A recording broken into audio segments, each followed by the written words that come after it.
কামাখ্যা মন্দির। এই মন্দিরটি অবস্থিত আসামে। এই মন্দিরটি ঘিরে রয়েছে অনেক অজানা ইতিহাস এবং অনেক রহস্য। আসুন, কি সেই ইতিহাস তা আজ আমরা জেনে নিই। পৌরাণিক কাহিনী অনুসারে সতীর যোনিভাগ এখানে পড়েছিল, তাই এই পীঠকে যোনিপীঠও বলা হয়ে থাকে। এখানে অধিষ্ঠিতে দেবী কামাখ্যা ও ভৈরব হলেন উমানন্দ। সাধারণত দেবী কামাখ্যাকে উর্বরতার দেবী বা রক্তক্ষরণকারী দেবী বলা হয়। প্রত্যেক পীঠস্থানে লুকিয়ে আছে অনেক রহস্য। 3 দিন ধরে চলা অম্বুবাচী উৎসবে অসমের বিখ্যাত কামাখ্যা মন্দিরের নাম সবচেয়ে বেশি আলোচিত হয়। অসমের গুয়াহাটি শহরের পশ্চিমাংশে নীলাচল পর্বতে অবস্থিত হিন্দু দেবী কামাখ্যার একটি মন্দিরটি 51 পীঠের অন্যতম।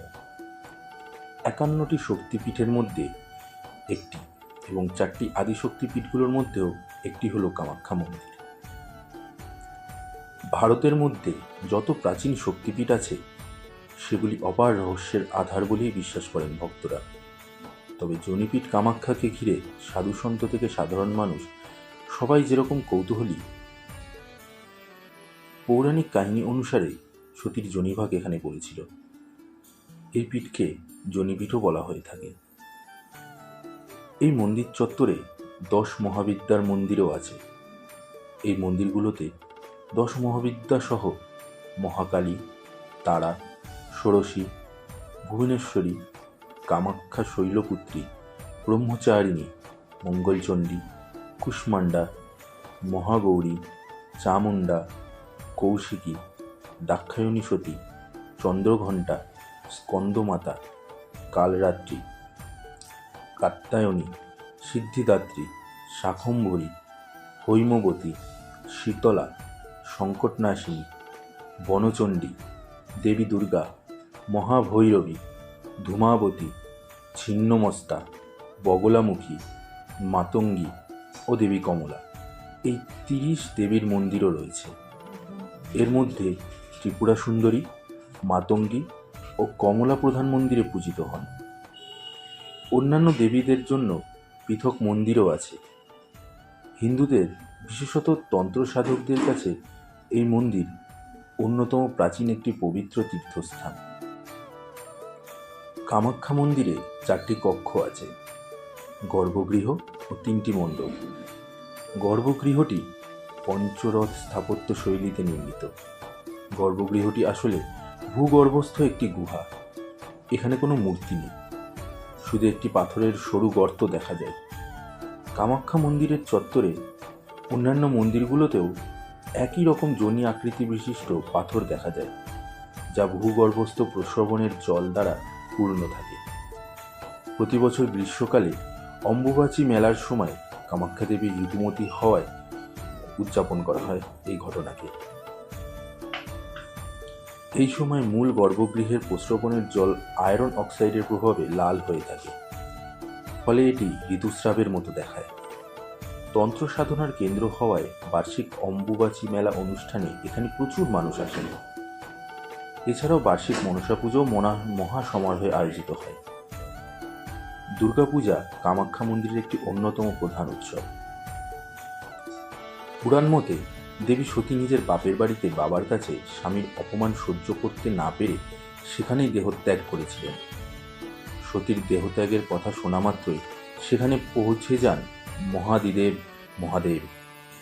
সেখানে গিয়ে সতীর মৃতদেহ দেখতে পেয়ে ক্রোধে উন্মত্ত হয়ে তাণ্ডব চালান শিব।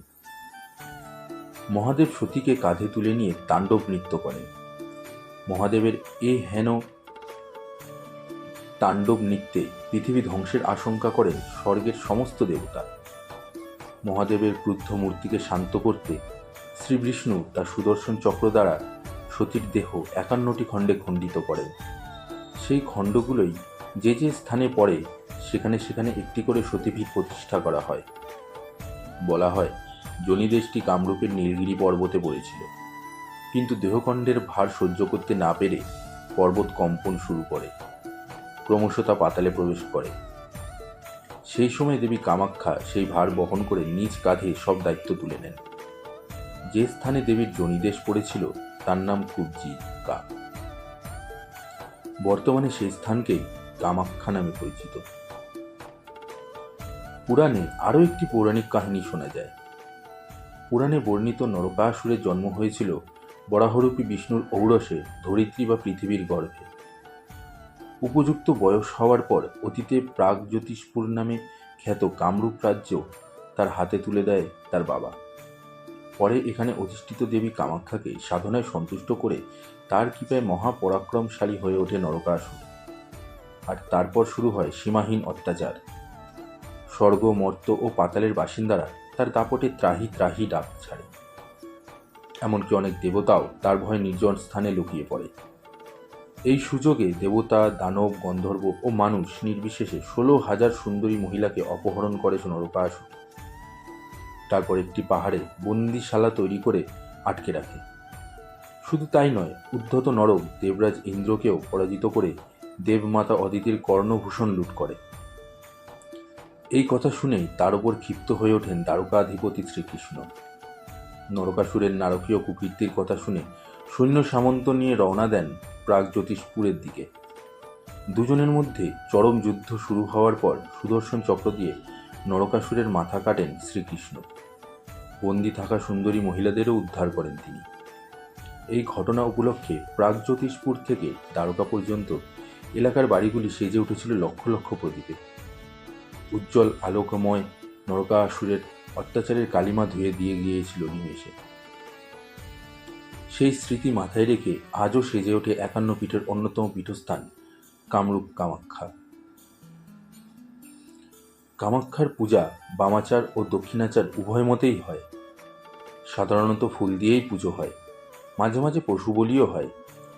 স্ত্রী পশু বলি সাধারণত নিষিদ্ধ হলেও বহু পশু বলির ক্ষেত্রে এই নিয়ম ছাড় দেওয়া হয়। যোগিনী তন্ত্র অনুসারে এই যোগিনী পীঠের ধর্মের উৎস কিরাতদের ধর্ম।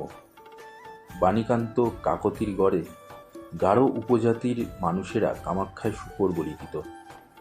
এই প্রথা নরনারায়ণ কর্তৃক নিযুক্ত পুরোহিতদের মধ্যেও দেখা যেত।